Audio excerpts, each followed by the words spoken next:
What's up guys, my code Ehroar is 30% off for G Fuel right now through March 1st. So if you need to restock up on some flavors or try out some new ones, make sure to take advantage of that code. You can click the link in the comments and description and head over to the store, try to find something that you would like. Anyways, in today's video, we're going to be going over the Swarm, which is a machine gun from Destiny 1 that you can now get from the Nightfalls in Destiny 2. And we will be breaking down the best role on it, then also if it's just worth farming, and comparing it to some other machine guns in the game.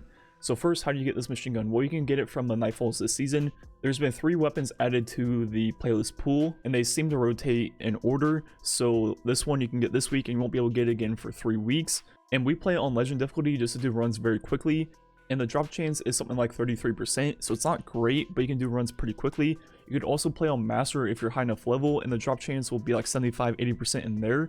So much higher, way more consistent, but the runs will be a lot harder and take quite a bit longer. So now looking at the perks on this weapon, in the left column there's going to be only 5, which is good because you'll be able to get what you want a lot easier. That's going to be Surplus, Outlaw, or Bottomless Grief. Then it's also worth mentioning that you have Killing Wind for PvP, but for PvE, Killing Wind isn't that useful. Pretty much what you want to look for is Surplus or Outlaw. Both will do pretty similar lanes for you. Since the Swarm is a 360 RPM LMG, I think Outlaw is perfectly fine for PvE because you'll be easily getting crit final blows left and right with this thing, especially with the generous aim assist hitbox it seems to have, and that will help you reach max reload speed pretty easily. You can also use Surplus, which when you have all 3 of your abilities up will have the same reload speed, but once you start using your abilities that will obviously fall off pretty quickly. Also, Surplus will increase your stability and handling, which the stability on a 360 RPM LMG isn't really that necessary, but the handling is quite nice. So overall, between Surplus and Outlaw, I think it's just kind of whatever you get. If you get a God Roll, the right column perk you want, as long as you have Surplus or Outlaw on the left, I would just use that one. Then the third perk is Bottomless Grief, which we went over in the Palindrome video. And whenever you're the last person alive on your fire team, and it has to be a fire team, you cannot be solo, every single kill will completely refill the magazine from reserves. So that perk will be pretty nasty when you proc it on this machine gun. Refilling the entire magazine is quite crazy, but the fact that you have to have all your teammates dead for it to be procced is something that I'm not quite sure is worth a perk slot, because you want your teammates to be alive. Obviously this comes from the Nightfall, and their idea is, you know, having those hero moments when your 2 teammates are dead.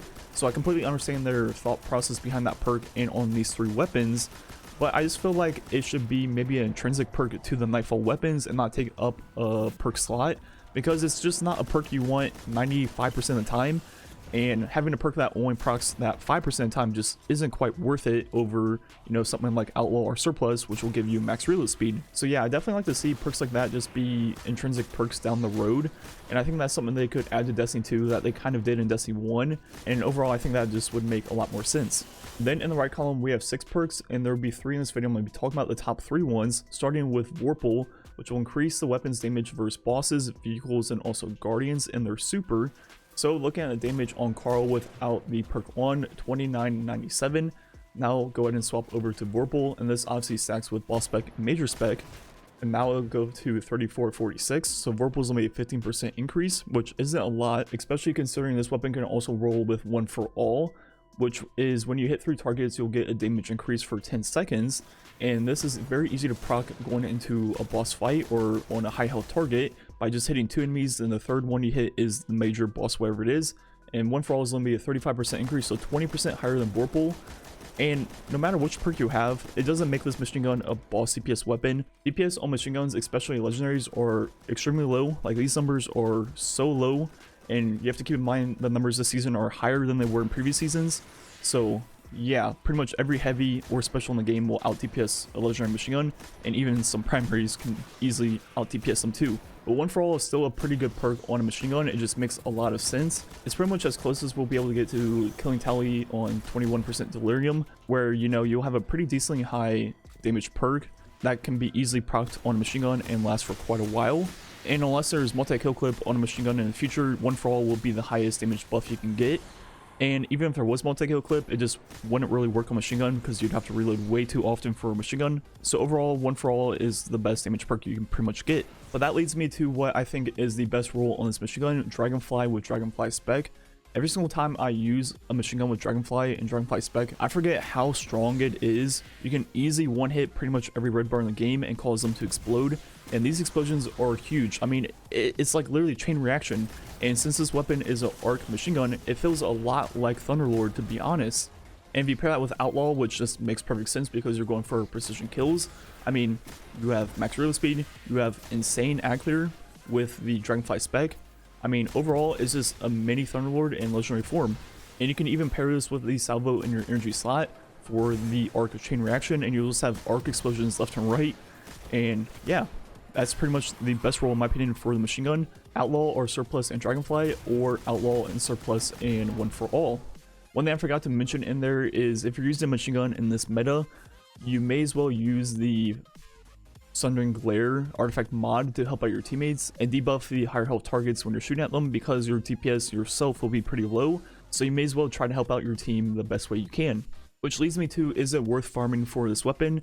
I would say yes, 100%. It's a very good, fun weapon to use, and if you're a person that likes to have one of every element type for different weapons, the only other machine gun in the game that is arc will be Sunset after a season, which is the 7 Seraph one. So this will be the last standing arc one, and the first machine gun that will last all the way to Witch Queen, the major DLC this fall. I'm sure there will be more machine guns in the future seasons to replace the solar ones and also wood ones as they fall off also. So don't think this will be the only machine gun you can farm before Witch Queen. I'm sure there'll be more. Which also leads me to the machine guns from last season. Last season there were quite a few really good ones to farm. And if you have a bunch of those and you don't really care about having, you know, one void, one solar, one arc, I want to say this one is mandatory to farm.